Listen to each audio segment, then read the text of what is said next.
Hello friends, welcome to my channel. आज की जो आपकी क्लास है वो है आपका ये यूपी ट्रिपल एससी लेखपाल 2026 ऑफलाइन मॉक टेस्ट किट। बिल्कुल ये आपका जो मॉक टेस्ट है वो आपको असली परीक्षा जैसा अनुभव कराएगा। ये आपका आज लास्ट मॉक टेस्ट है इस सीरीज का, क्योंकि इसमें आपके 10 मॉक टेस्ट या प्रैक्टिस सेट थे जो आपके 9 कंप्लीट हो गए। आज आपका ये लास्ट और 10वां है। तो ये क्लास आपकी जो 21 मई को होने जा रहा है यूपी लेखपाल, उसके लिए मोस्ट इम्पॉर्टेंट है। तो चलिए शुरू करते हैं आज की अपनी क्लास। सबसे पहले आप हमारे चैनल को सब्सक्राइब कर लीजिए और यूपी लेखपाल से संबंधित और भी वीडियो हमारे चैनल पर उपलब्ध हैं, आप चैनल को सब्सक्राइब करके वहां से देख सकते हैं। ये है आपका प्रैक्टिस सेट नंबर 10। इसमें आपके एक तरफ है इंग्लिश भाषा में, दूसरी तरफ हिंदी में। तो हम जो करेंगे वो आपका हिंदी भाषा में करेंगे। तो पहला क्वेश्चन है आपका, पहला क्वेश्चन है, कौन सा मुगल शासक एक कुशल बीड़ा वादक था? ऑप्शन है औरंगजेब, अकबर, जहांगीर, शाहजहां, उपरोक्त में से कोई नहीं। तो इसमें जो राइट ऑप्शन है वो है आपका ए, औरंगजेब। औरंगजेब एक कुशल बीड़ा वादक शासक था। औरंगजेब छठवां मुगल शासक था। इसे आलमगीर के नाम से भी जाना जाता है। उसने 1658 ईस्वी से 1707 तक शासन किया। तो आपका ए ऑप्शन करेक्ट है। नेक्स्ट क्वेश्चन है,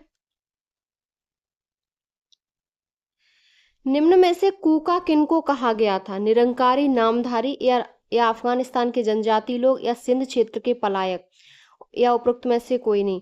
तो इसमें जो कहा गया था वो नामधारी को कहा गया था। B option correct.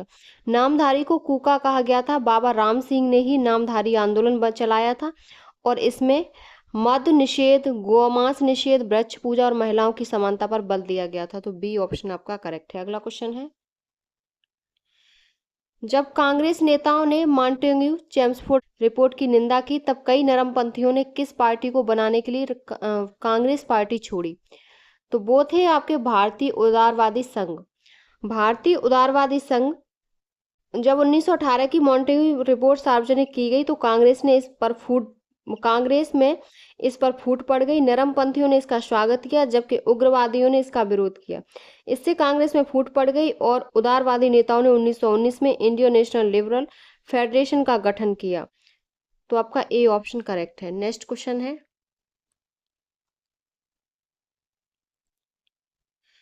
जब कांग्रेस नेताओं ने मॉन्टेग्यू चेम्सफोर्ड रिपोर्ट की निंदा की तब कई नरमपंथियों ने किस पार्टी को बनाने के लिए कांग्रेस पार्टी छोड़ी? तो वो थी आपकी भारतीय उदारवादी। आपका ए ऑप्शन इसमें सही है। ये आपका डबल बार प्रिंट हो गया है, ये मिस प्रिंट है। अगला क्वेश्चन है, निम्न में से कौन सा कथन स्वराजवादियों के संबंध में सही है? तो उन्होंने केंद्रीय विधानसभा चुनाव 1923 में अधिकतर सीट पर जीत हासिल की। ये आपका ऑप्शन सही है। और चितरंजन दास और पंडित मोतीलाल नेहरू ने 1 जनवरी 1923 को इलाहाबाद में कांग्रेस खिलाफत स्वराज पार्टी, जिसे स्वराज पार्टी के नाम से जाना जाता था, इसकी स्थापना की। इसके अध्यक्ष CR दास तथा महासचिव मोतीलाल नेहरू थे। स्वराजवादियों, तो आपका ए, बी ऑप्शन आपका करेक्ट है। नेक्स्ट क्वेश्चन है, भारतीय संविधान को विभिन्न स्रोतों से व्यापक रूप से अनुकरण किया गया है। निम्न में से कौन से स्रोत से इसके अधिकतर प्रावधानों को लिया गया है? तो वो जो प्रावधानों को लिया गया है वो आपके भारत सरकार के अधिनियम 1935 के द्वारा। भारतीय संविधान में विभिन्न स्रोतों का व्यापक रूप से अनुकरण किया गया, लेकिन भारतीय संविधान पर सबसे अधिक प्रभाव भारतीय शासन अधिनियम 1935 का है। तो आपका सी ऑप्शन करेक्ट है। अगला क्वेश्चन है, भारतीय संविधान के 91वें संशोधन के तहत मंत्रिपरिषद के सदस्यों की संख्या लोकसभा विधानसभा के कुल सदस्यों की संख्या के कितने प्रतिशत से अधिक नहीं होगी? तो ये जो होगी वो आपकी 15% से अधिक नहीं होगी। सी ऑप्शन आपका करेक्ट है। 91वें संविधान भारतीय संविधान संशोधन 2003 के तहत केंद्र तथा राज्य मंत्रिपरिषद में मंत्रियों की संख्या सीमित कर दी गई। इसके तहत सरकार से मंत्रियों की कुल संख्या निचले सदन के कुल सदस्यों की संख्या के 15% तक हो सकेगी। तो आपका इसमें सी ऑप्शन करेक्ट है। नेक्स्ट क्वेश्चन है, 1950 में योजना आयोग की स्थापना किसके तहत की गई? तो ये जो की गई वो कार्यकारी आदेश के तहत की गई। सी ऑप्शन आपका करेक्ट है। 15 मार्च 1950 को भारत सरकार के एक कार्यपालिका संकल्प द्वारा योजना आयोग की स्थापना की गई।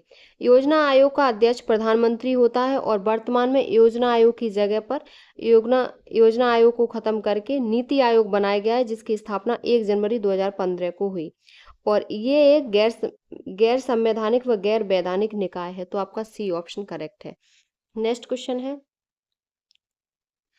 नीचे दो कथन दिए गए। पहला है प्रधानमंत्री राज्य के प्रमुख होते हैं तथा देश के सर्वोच्च औपचारिक प्राधिकारी होते हैं। दूसरा है राष्ट्रपति सरकार के प्रमुख होते हैं तथा सभी सरकारी शक्तियों का प्रयोग करते हैं। अगला है उपरोक्त कथनों के आलोक में निम्नलिखित नीचे दिए गए विकल्पों में से सबसे उपयुक्त उत्तर चुनें। तो वो है आपका, इसमें जो ऑप्शन सही है वो आपके एक और कथन, दोनों कथन आपके गलत हैं। इसमें आपके दोनों कथन गलत हैं। सी ऑप्शन आपका करेक्ट है। क्योंकि भारत के संसदीय शासन प्रणाली को अपनाया गया है और संसदीय शासन व्यवस्था में राष्ट्रपति राज्य का संवैधानिक प्रमुख होता है तथा देश का सर्वोच्च औपचारिक प्राधिकारी होता है। राष्ट्रपति की भूमिका मुख्य रूप से औपचारिक होती है। सी ऑप्शन करेक्ट है। अगला क्वेश्चन है,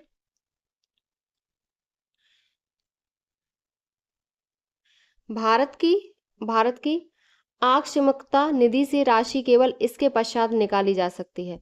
तो राशि केवल राष्ट्रपति के अनुमोदन के बाद निकाली जा सकती है और ये भारतीय संविधान के अनुच्छेद 267 में इसका प्रावधान है और यह निधि राष्ट्रपति के अधीन रखी गई है तथा इसमें से निधि राष्ट्रपति के अनुमोदन के बाद ही निकाली जा सकती है। तो बी ऑप्शन करेक्ट है।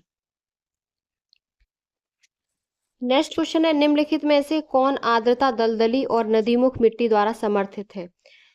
तो वो है आपका मैंग्रोव। मैंग्रोव वनस्पति आर्द्रता दलदली और नदीमुख मिट्टी द्वारा समर्थित होती है। रेगिस्तानी की रेतीली मिट्टी कैक्टस और कांटेदार झाड़ियों को सहारा देती है और मैंग्रोव लवण कच्छ ज्वारी सकरी खाड़ी पंग मैदानों और ज्वारनमुख के तटीय क्षेत्रों पर उगते हैं। तो ए ऑप्शन करेक्ट है। नेक्स्ट क्वेश्चन है, निम्नांकित में से कौन सा भारत में पूर्व से पश्चिम की ओर जाने पर स्थानों का सही अनुक्रम देता है? तो ये जो देता है वो तिनसुकिया, फूलपुर, उदयपुर और राजकोट है। और तिनसुकिया आपका असम में है, फूलपुर उत्तर प्रदेश में, उदयपुर राजस्थान में और राजकोट गुजरात में। तो आपका बी ऑप्शन करेक्ट है। अगला क्वेश्चन है, हेली धूमकेतु का काल कितने वर्ष का होता है? तो ये जो होता है वो आपका 76 वर्ष का होता है। डी ऑप्शन करेक्ट है। धूमकेतु आकाश में धूल, बर्फ और गैस से निर्मित पिंड होते हैं जो सूर्य के परवलयाकार पथ पर अनियमित परिक्रमा करते हैं। धूमकेतु या पुच्छल तारे की पूंछ सूर्य के विपरीत दिशा में होती है। हेली एक धूमकेतु है जो प्राय 76 वर्ष बाद पृथ्वी से दिखाई देता है। तो आपका डी ऑप्शन करेक्ट है। अगला क्वेश्चन है, उस महाद्वीप के नाम बताएं जो महाद्वीप एक दूसरे का प्रतिबिंब रूप बनाते हैं। तो ये जो महाद्वीप है वो अफ्रीका व दक्षिण अमेरिका है। अफ्रीका व दक्षिण अमेरिका महाद्वीप एक दूसरे का प्रतिबिंब रूप बनाते हैं। इन दोनों महाद्वीपों का आकार एक दूसरे से मेल खाता है। इनके उत्तरी भाग चौड़े व आधार बनाते हैं जबकि दक्षिणी की तरफ संकर होते गए हैं। तो आपका सी ऑप्शन करेक्ट है। अगला क्वेश्चन है, नेक्स्ट है, निम्नलिखित में से कौन से सही सुमेलित है? एक तरफ है वनस्पति और दूसरी तरफ है नमी की मात्रा। तो उष्णकटिबंधीय वन, ये भारी वर्षा, कटीली झाड़ियां, ये आपका शुष्क होता है, नमी की मात्रा शुष्क होती है और घास के मैदान मध्यम वर्षा। तो इसमें जो ऑप्शन सही होगा वो आपका कौन सा सही है? 1, 2, 3। तो 1, 2, 3 आपका डी में है। तो डी ऑप्शन आपका करेक्ट है। अगला क्वेश्चन है, राजकोषीय घाटा क्या है? राजकोषीय घाटा क्या होता है? तो ये होता है राजस्व घाटे की पूर्ति करने के लिए सरकार द्वारा उधार ली गई धनराशि। सी ऑप्शन आपका करेक्ट है। नेक्स्ट क्वेश्चन है, भारतीय रेलवे ने किस शहर में पहला विश्व स्तरीय रेलवे स्टेशन बनाया है? तो ये जो बनाया है वो भोपाल में बनाया है, मध्य प्रदेश भोपाल में। और इस स्टेशन का नाम रानी कमलापति रेलवे स्टेशन कर दिया है। यह स्टेशन जर्मनी की हेडलबर्ग रेलवे स्टेशन की तर्ज पर बना हुआ है। तो आपका बी ऑप्शन करेक्ट है। नेक्स्ट क्वेश्चन है, परिरेखा खेती, परिरेखा पट्टीदार खेती, मिश्रित खेती और जुताई इनमें से किन शब्दों के उदाहरण हैं? तो ये जिस शब्दों के उदाहरण है वो यांत्रिक और कृषि विज्ञान, मृदा तथा जल संरक्षण के उदाहरण है। आपका बी ऑप्शन करेक्ट है। नेक्स्ट क्वेश्चन है, किस वर्ष में राष्ट्रीय किसान आयोग की स्थापना की गई थी? तो ये 2004 में हुई थी, बी ऑप्शन आपका करेक्ट है। और MS स्वामीनाथन की अध्यक्षता में की गई थी, इसका मुख्यालय नई दिल्ली में है। अगला क्वेश्चन है, मनरेगा का उद्देश्य क्या बढ़ाने का है? तो मनरेगा का जो उद्देश्य है वो ग्रामीण क्षेत्रों में जीविका सुरक्षा बढ़ाने का है, ए ऑप्शन करेक्ट है। और इसकी शुरुआत 2 फरवरी 2006 को हुई थी। इसका उद्देश्य प्रत्येक वित्तीय वर्ष में कम से कम 100 दिनों की गारंटी युक्त मजदूरी रोजगार प्रदान करके ग्रामीण क्षेत्रों में आजीविका सुरक्षा को बढ़ाता है। तो आपका इसमें ए ऑप्शन करेक्ट है। अगला क्वेश्चन है, भारत का पहला मानव अंतरिक्ष मिशन किस नाम से जाना जाता है? तो ये गगनयान के नाम से जाना जाता है, बी ऑप्शन करेक्ट है। नेक्स्ट क्वेश्चन है, 5G तकनीक की मुख्य विशेषता क्या है? तो 5G तकनीक की मुख्य विशेषता है उच्च गति, कम विलंबता और अधिक device connectivity, B option correct है। ये 5G की विशेषता है।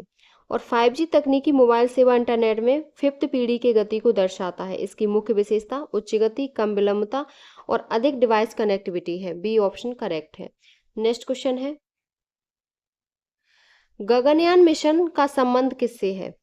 तो गगनयान मिशन का संबंध मानव युक्त अंतरिक्ष उड़ान से है, आपका बी ऑप्शन करेक्ट है। और जिसका उद्देश्य सदस्यों को निचली पृथ्वी कक्षा में 3 दिनों के लिए सुरक्षित भेजना व वापस लाना। अगला क्वेश्चन है, रुद्रम मिसाइल किसके द्वारा विकसित की गई? तो रुद्रम मिसाइल जो विकसित की गई है वो आपकी एंटी रेडिएशन द्वारा विकसित की गई, ए ऑप्शन करेक्ट है। रुद्रम मिसाइल DRDO द्वारा एंटी रेडिएशन के रूप में दुश्मन के रडार और संचार प्रणालियों को नष्ट करने के लिए विकसित की गई, ए ऑप्शन करेक्ट है। अगला क्वेश्चन है, जैव प्रौद्योगिकी का कृषि में प्रमुख लाभ क्या है?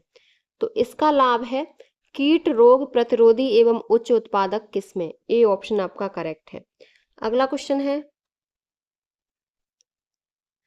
अगस्त 2025 में वर्ल्ड चैंपियनशिप ऑफ लीजेंड्स 2025 का खिताब किस टीम ने जीता? तो ये जो जीता था वो आपका दक्षिण अफ्रीका ने जीता, डी ऑप्शन करेक्ट है। और पाकिस्तान को 9 विकेट से हराया था, डी ऑप्शन सही है। अगला क्वेश्चन है, टाटा IPL 2025 का खिताब किस टीम ने जीता है? तो ये जो जीता है वो आपकी रॉयल चैलेंजर्स बेंगलुरु ने जीता, डी ऑप्शन करेक्ट है। और पंजाब किंग्स को हराया था इसने। नेक्स्ट क्वेश्चन है, फिडे महिला शतरंज विश्व कप 2025 का खिताब जीतने वाली पहली भारतीय महिला खिलाड़ी कौन बनी है?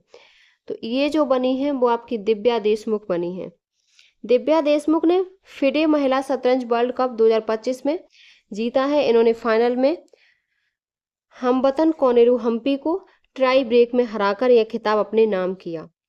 तो आपका सी ऑप्शन करेक्ट है। नेक्स्ट क्वेश्चन है, विंबलडन ओपन 2025 में पुरुष एकल का खिताब जीतने वाली इटली के पहले खिलाड़ी कौन बने हैं? तो इटली के जो पहले खिलाड़ी हैं वो जेनिक सिनर बने हैं, बी ऑप्शन आपका करेक्ट है, जेनिक सिनर है। और इन्होंने कार्लोस अल्कराज को 4 सेटों में हराया है। तो यह सिनर के कैरियर का पहला विंबलडन खिताब था, तो बी ऑप्शन करेक्ट है। नेक्स्ट क्वेश्चन है, प्रिंसेस ऑफ ऑस्टूरियस स्पोर्ट्स अवार्ड 2025 से किसे सम्मानित किया गया? तो ये सेरेना विलियम्स को सम्मानित किया गया, सी ऑप्शन करेक्ट है। अगला क्वेश्चन है, और ये टेनिस की दिग्गज खिलाड़ी हैं। अगला है, निम्नलिखित में से किसका संबंध महात्मा गांधी राष्ट्रीय ग्रामीण रोजगार कार्यक्रम के क्रियान्वयन से नहीं है? तो आपका जो है वो आपका ग्राम विकास अधिकारी, ग्राम पंचायत अधिकारी और बेयरफुट इंजीनियर, इन तीनों का है, लेकिन सीचपाल का नहीं है। तो इसमें आपका सी ऑप्शन करेक्ट है, सीचपाल का नहीं है।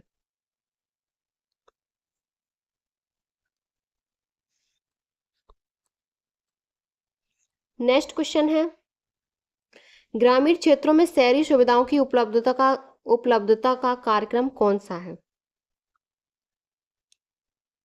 तो ये जो कार्यक्रम है वो आपका पुरा है। सी ऑप्शन करेक्ट है। पुरा क्या है? Providing urban amenities in rural areas. तो आपका सी ऑप्शन करेक्ट है। नेक्स्ट क्वेश्चन है, ई गवर्नेंस परियोजना कब प्रारंभ की गई थी? तो ई गवर्नेंस परियोजना 2006 में शुरू की गई थी। ए ऑप्शन आपका करेक्ट है। और इसका उद्देश्य था सरकारी सेवाओं को ऑनलाइन और ट्रांसपेरेंट बनाकर भ्रष्टाचार कम करने और लोगों तक सेवाओं की आसान पहुंच बनाने के उद्देश्य से। ए ऑप्शन करेक्ट है। अगला क्वेश्चन है,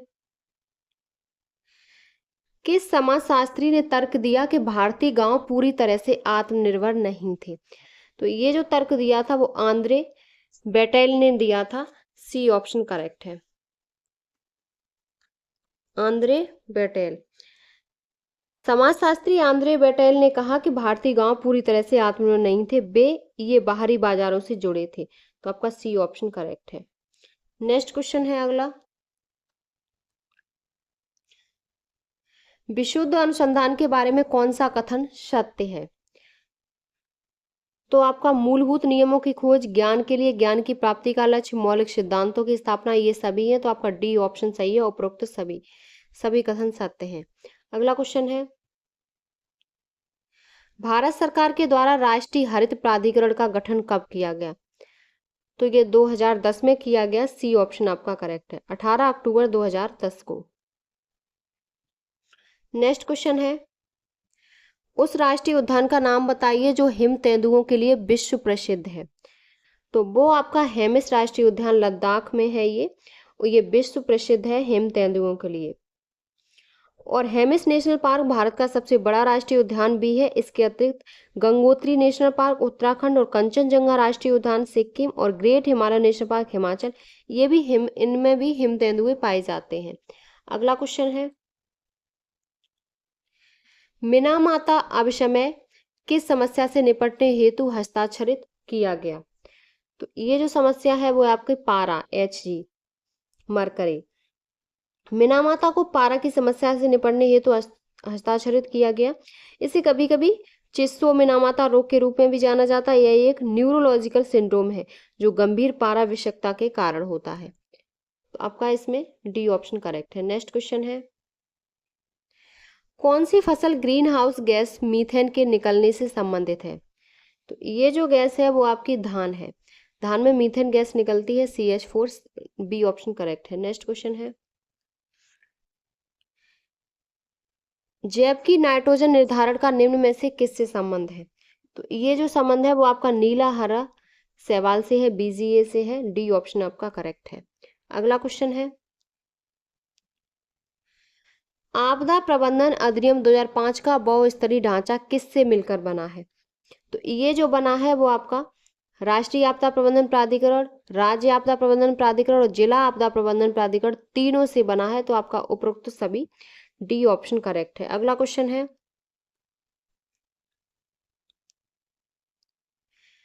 state disaster management authority SDMA का गठन किस स्तर पर होता है? तो इसका जो गठन होता है वो राज्य स्तर पर होता है। बी ऑप्शन करेक्ट है। अगला क्वेश्चन है, SDRF में केंद्र एवं राज्यों के लिए क्रमशः धन योगदान अनुपात क्या है? तो इसका जो अनुपात है वो आपका 75:25 है। सी ऑप्शन करेक्ट है। नेक्स्ट क्वेश्चन है, Sendai framework for disaster risk reduction की निम्नलिखित में से कौन सी प्राथमिकताएं हैं? तो ये जो प्राथमिकताएं हैं वो आपकी जोखिम समझ और जोखिम प्रबंधन क्षमता मजबूती दोनों हैं। तो आपका डी ऑप्शन करेक्ट है। ए और बी दोनों इसमें ऑप्शन सही है, ए और बी। अगला क्वेश्चन है, निम्नलिखित में से कौन सा अत्यधिक सूखा प्रभावित क्षेत्र है? तो ये जो है वो आपका गुजरात का कच्छ है।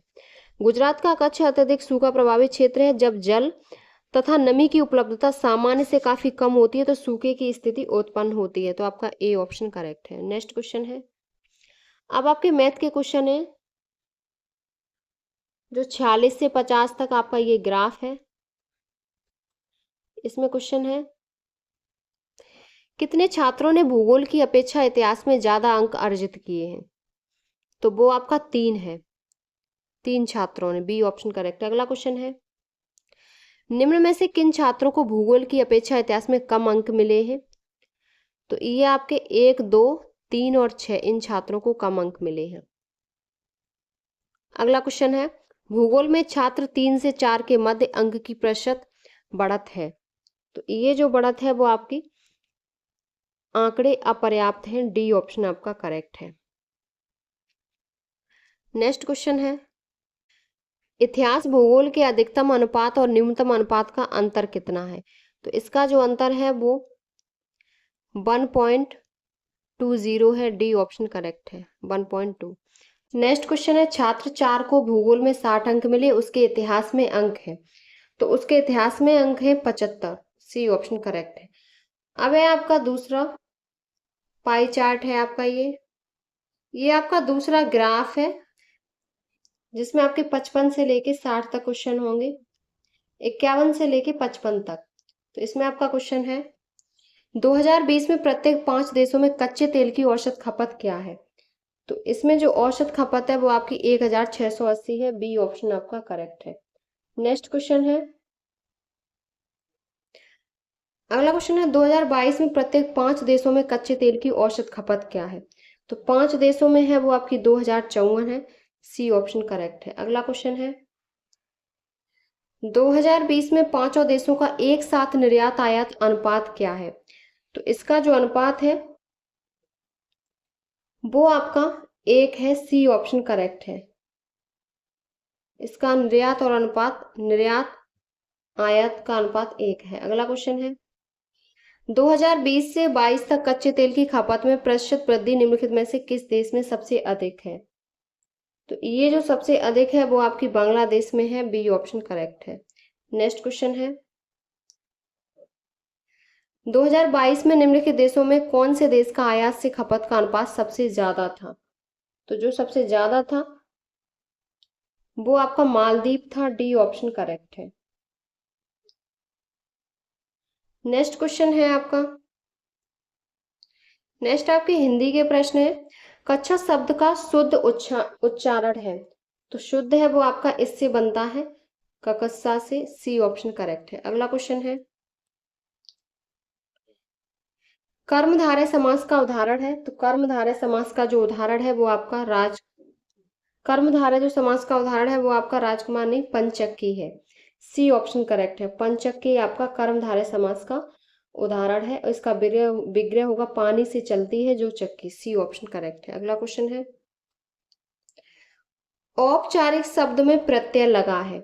तो औपचारिक में जो प्रत्यय है वो आपका इक है, सी ऑप्शन करेक्ट है। नेक्स्ट क्वेश्चन है पंकज जलज आदि किस प्रकार के शब्द हैं? तो पंकज जलज ये आपके योग रूढ़ शब्द हैं, सी ऑप्शन करेक्ट है। योग रूढ़ शब्द कौन से होते हैं? ऐसे शब्द जो सामान्य अर्थ को न प्रकट कर किसी विशेष अर्थ को प्रकट करते हैं, योग रूढ़ कहलाते हैं। तो आपका सी ऑप्शन करेक्ट है। अगला क्वेश्चन है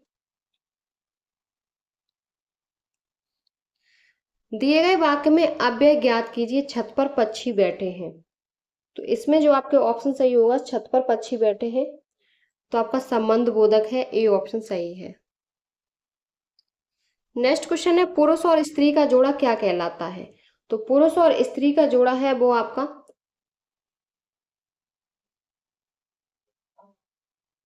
ये आपका युगल कहलाता है और पति पत्नी का जोड़ा दंपति कहलाता है। अगला क्वेश्चन है किसी के द्वारा कहे गए कथन को मूल रूप से लिखने के लिए कौन सा विराम चिन्ह प्रयुक्त होता है? तो इसमें आपका सी ऑप्शन सही है, उद्धरण चिन्ह होता है, सी ऑप्शन करेक्ट है। अगला क्वेश्चन है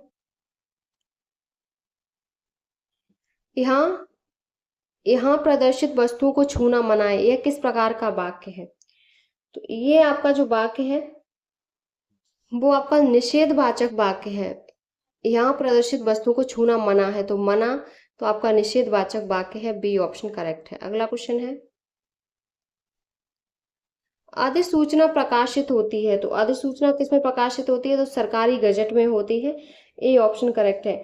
और इसे अंग्रेजी भाषा में नोटिफिकेशन कहते हैं। ए ऑप्शन करेक्ट है। अगला क्वेश्चन है, निम्नलिखित प्रश्न में 4 विकल्पों में से उस विकल्प का चयन करें जो दिए गए मुहावरे का सही अर्थ वाला विकल्प है। आटे दाल का भाव मालूम होना, तो इसमें जो सही है वो आपका बड़ी कठिनाई में पड़ना। ए ऑप्शन करेक्ट है। अब है आपके कंप्यूटर से संबंधित प्रश्न। सबसे पहले है, सभी 26 अक्षरों, 10 प्रतीकों और 10 संख्याओं को एनकोड करने के लिए कितने बिट की आवश्यकता होती है। तो ये जो बिट की आवश्यकता होती है वो आपकी 6 बिट की आवश्यकता होती है। ए ऑप्शन करेक्ट है। नेक्स्ट क्वेश्चन है, इंटरनेट पर प्रत्येक कंप्यूटर को आमतौर पर क्या कहा जाता है। तो इसे क्या कहा जाता है, तो इसे होस्ट कहा जाता है। इंटरनेट पर प्रत्येक कंप्यूटर को आमतौर पर होस्ट कहा जाता है। होस्ट एक ऐसा कंप्यूटर जो इंटरनेट से जुड़ा होता है और सेवाएं प्रदान करता है। तो ए ऑप्शन करेक्ट है। नेक्स्ट क्वेश्चन है, निष्पादन में प्रोग्राम को क्या नाम दिया जाता है। तो निष्पादन में जो प्रोग्राम को नाम दिया जाता है वो आपका प्रोसेस दिया जाता है। ए ऑप्शन करेक्ट है। अगला क्वेश्चन है, पॉइंट एंड क्लिक शब्द मुख्य रूप से किस डिवाइस द्वारा की जाने वाली क्रियाओं को संदर्भित करता है। तो वो आपका माउस को संदर्भित करता है। बी ऑप्शन करेक्ट है। अगला क्वेश्चन है,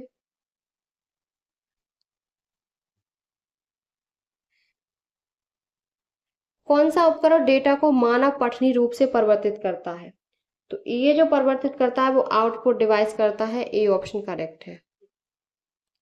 नेक्स्ट क्वेश्चन है, किस प्रकार का टर्मिनल डेटा को प्रोसेस या स्टोर नहीं करता। तो वो आपका dumb terminal. C option correct है। डम्ब टर्मिनल केवल इनपुट और आउटपुट का कार्य करता है, लेकिन वह स्वयं डेटा को प्रोसेस या स्टोर नहीं करता। सी ऑप्शन करेक्ट है। अगला क्वेश्चन है, कंप्यूटर भाषा कोबोल किसके लिए उपयोगी है। तो ये जो उपयोगी है वो व्यावसायिक कार्य के लिए उपयोगी है। ए ऑप्शन करेक्ट है। नेक्स्ट क्वेश्चन है, आप ईमेल में किस प्रकार की फाइलें संलग्न कर सकते हैं। तो इसमें जो फाइलें संलग्न करते हैं वो कोई भी फाइल जिसे फाइल फॉर्म में रखा जा सकता है। ए ऑप्शन आपका करेक्ट है। अगला क्वेश्चन है, एंड्रॉयड ऐप्स बनाने के लिए मुख्य रूप से किस प्रोग्रामिंग भाषा का उपयोग किया जाता है। तो इसमें जो उपयोग किया जाता है वो कोटलिन भाषा का उपयोग किया जाता है। कोटलिन एंड्रॉयड ऐप्स डेवलपमेंट के लिए आधिकारिक भाषा के रूप में अपनाई गई है। इसके अतिरिक्त जावा भी एक प्रमुख भाषा है जिसका उपयोग एंड्रॉयड ऐप्स बनाने के लिए किया जाता है। डी ऑप्शन करेक्ट है। नेक्स्ट क्वेश्चन है आपका, अगला क्वेश्चन है, कंप्यूटर कीबोर्ड में पेस्ट कमांड के लिए निम्नलिखित में से कौन सा शॉर्टकट उपयोग होता है। तो ये जो उपयोग होता है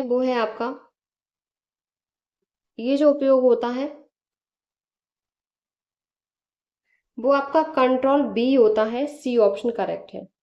कंट्रोल बी उपयोग होता है। अगला क्वेश्चन है, निम्नलिखित में से कौन सी एक तात्कालिक भुगतान प्रणाली जो 24 घंटे यहां तक कि छुट्टियों के दिन भी संचालित होती है। तो वो कौन सी है, तो वो IMPS है। ए ऑप्शन करेक्ट है। जिसमें ट्रांसफर के लिए bank account number, IFSC code, mobile banking या नेट बैंकिंग तथा बैक टू बैक 24 घंटे छुट्टियों के दिन भी इसमें पैसे ट्रांसफर करने के लिए संचालित होती है। ए ऑप्शन करेक्ट है। नेक्स्ट क्वेश्चन है, यूपीआई किस सेवा का उन्नत संस्करण है। तो ये जिस सेवा का है वो आपका, तो इसमें जो आपका ऑप्शन सही है वो है आपका immediate payment service. UPI immediate payment service का उन्नत संस्करण है। इमीडिएट पेमेंट सर्विस एक रियल टाइम फंड ट्रांसफर सेवा जिसे भारत में MPCI द्वारा विकसित किया गया था। IMPS के जरिए तुरंत पैसे ट्रांसफर किए जा सकते हैं और यूपीआई ने इसे तकनीकी को और सरल, तेज और व्यापक बना लिया है। तो बी ऑप्शन करेक्ट है। अगला क्वेश्चन है, निम्नलिखित में से कौन सी एन्क्रिप्शन विधि RS में कार्यरत है। तो ये जो है वो आपकी सार्वजनिक कुंजी है, पब्लिक की। ए ऑप्शन करेक्ट है। अगला क्वेश्चन है, निम्नलिखित में से कौन सा IO2 डिवाइस का उदाहरण नहीं है। तो ये जो है वो आपका डेस्कटॉप कंप्यूटर नहीं है। बी ऑप्शन करेक्ट है। अब है आपके UPGK से संबंधित 20 प्रश्न आपके। 2011 की जनगणना के अनुसार उत्तर प्रदेश का सर्वाधिक साक्षर जनपद कौन सा था? तो ये जो जनपद था वो कानपुर नगर था। सी ऑप्शन करेक्ट है। 2011 की जनगणना के अनुसार उत्तर प्रदेश के सर्वाधिक साक्षरता वाले जिले 5 हैं: गौतम बुद्ध नगर, कानपुर नगर, औरैया, इटावा और गाजियाबाद। तो इसमें जो आपका ऑप्शन सही है वो आपका कानपुर नगर है। बी ऑप्शन करेक्ट है। इन ऑप्शन के हिसाब से कानपुर है, वैसे आपका गौतम बुद्ध नगर है। तो गौतम बुद्ध के बाद कानपुर नगर है, तो बी ऑप्शन करेक्ट है। अगला क्वेश्चन है, निम्नलिखित को मिलाइए। एक तरफ है बांध और दूसरी तरफ है नदियां। तो सबसे पहले है गोविंद बल्लभ पंत सागर, ये किस पे है? तो ये रेहंद नदी पर है। परीक्षा बांध बेतवा पर है। गोविंद सागर बांध कहाँ है? तो ये शहजाद नदी पर। और जैमिनी बांध जमनी नदी पर। तो इसमें ऑप्शन कौन सा सही होगा? बी, सी, डी और ए। बी, सी, डी और ए, तो इसमें ए ही ऑप्शन सही है। अगला क्वेश्चन है, लेखकों और उनकी कृतियों रचनाओं के संबंध में निम्नलिखित में से कौन सा जोड़ा गलत है? पहला है सूरदास अष्टसूर, दूसरा महादेवी वर्मा छड़ता, जयशंकर प्रसाद की प्रेम पथिक, मैथिली शरण गुप्त की तिलोत्तमा। तो इसमें जो गलत है वो आपका सूरदास है। सूरदास की ये रचना नहीं है अष्टसूर। तो इसमें आपका ए ऑप्शन करेक्ट है। नेक्स्ट क्वेश्चन है,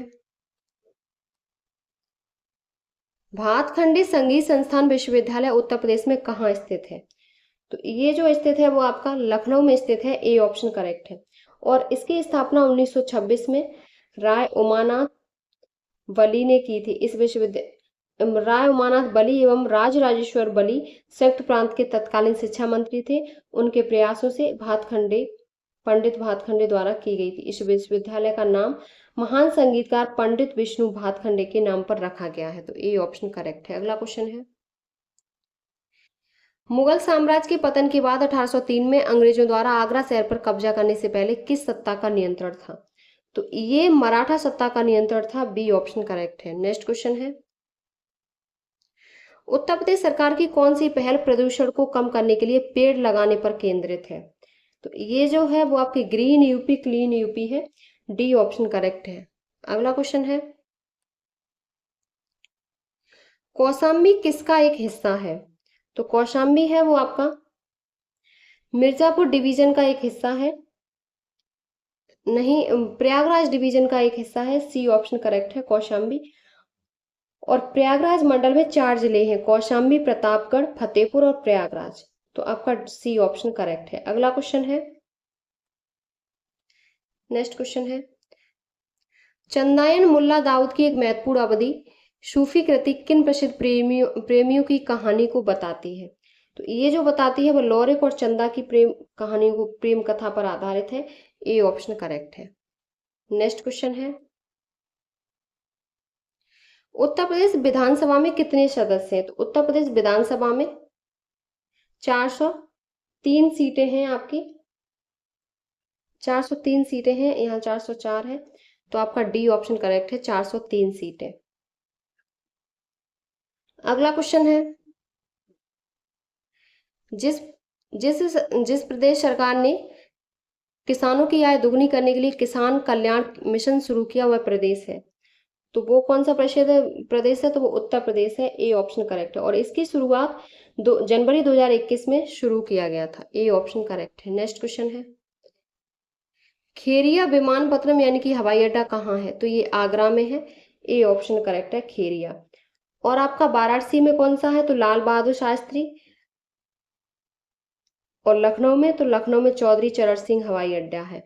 तो आपका इसमें ए ऑप्शन करेक्ट है। नेक्स्ट क्वेश्चन है, निम्नलिखित में से कौन सी आईआईटी उत्तर प्रदेश में स्थित है?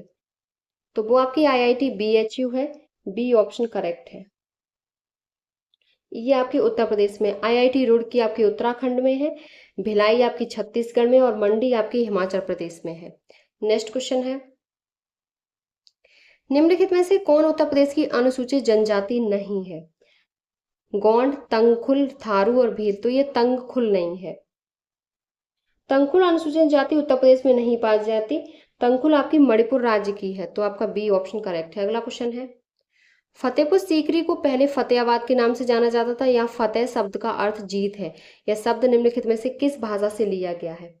तो ये आपका फारसी भाषा से लिया गया है। ये फारसी का शब्द है फतेह, और फतेह का अर्थ होता है जीत। अगला क्वेश्चन है आपका जीत या विजय। नेक्स्ट क्वेश्चन है, आधुनिक उपयोग के लिए टेबल वेयर जैसी उच्च चमक वाली विशेषीकृत चमकदार वस्तुएं उत्तर प्रदेश के निम्नलिखित में से किस क्षेत्र में उत्पादित की जाती हैं? तो ये जो उत्पादित की जाती है वो चिन्हट और मासेलिया में उत्पादित की जाती है। आपका सी ऑप्शन करेक्ट है। नेक्स्ट क्वेश्चन है, आज तक उत्तर प्रदेश विधानसभा का गठन कितनी बार हुआ है? तो ये 18 बार हुआ है। बी ऑप्शन करेक्ट है। 3 मार्च 1952 को हुआ था पहली बार, प्रथम बार विधानसभा का गठन, और तब से लेकर वर्तमान तक कुल 18 बार विधानसभाओं का गठन किया जा चुका है।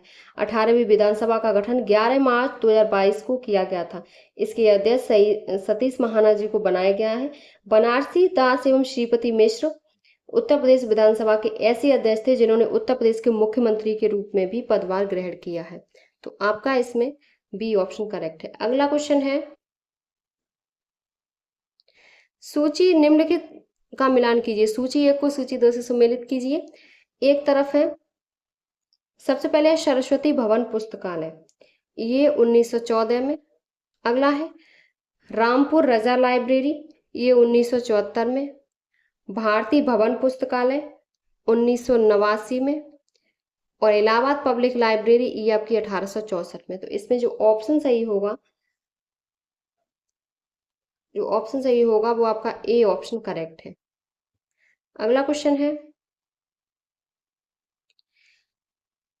निम्नलिखित में से किस नृत्य शैली में एक महिला नर्तकी नृत्य करते समय अपने सिर के ऊपर रोशन दीपकों के एक स्तंभ को संतुलित करती है?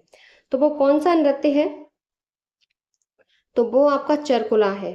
चरकुला नृत्य उत्तर प्रदेश के मथुरा और ब्रज क्षेत्र में प्रचलित है। इस नृत्य शैली में एक महिला नर्तकी नृत्य करते समय अपने सिर पर रोशन दीपों के एक स्तंभ को संतुलित करती है। सी ऑप्शन करेक्ट है। अगला क्वेश्चन है, दीवान ए आम निर्मित संगमरमर कहाँ से लाई गई? तो ये जो संगमरमर धौलपुर, करौली, मकराना और राजसमंद या उपरोक्त में से कोई नहीं। तो ये जो लाया गया था वो आपका मकराना से लाया गया था। सी ऑप्शन करेक्ट है। आगरा के किले में दीवान ए आम का निर्माण शाहजहां द्वारा कराया गया। यह संगमरमर से निर्मित शाहजहां के काल की प्रथम इमारत थी। इसके लिए संगमरमर मकराना से मंगाए गए थे। शाहजहां ने दिल्ली के लाल किले में भी दीवान ए आम का निर्माण कराया था। तो सी ऑप्शन करेक्ट है। अगला क्वेश्चन है,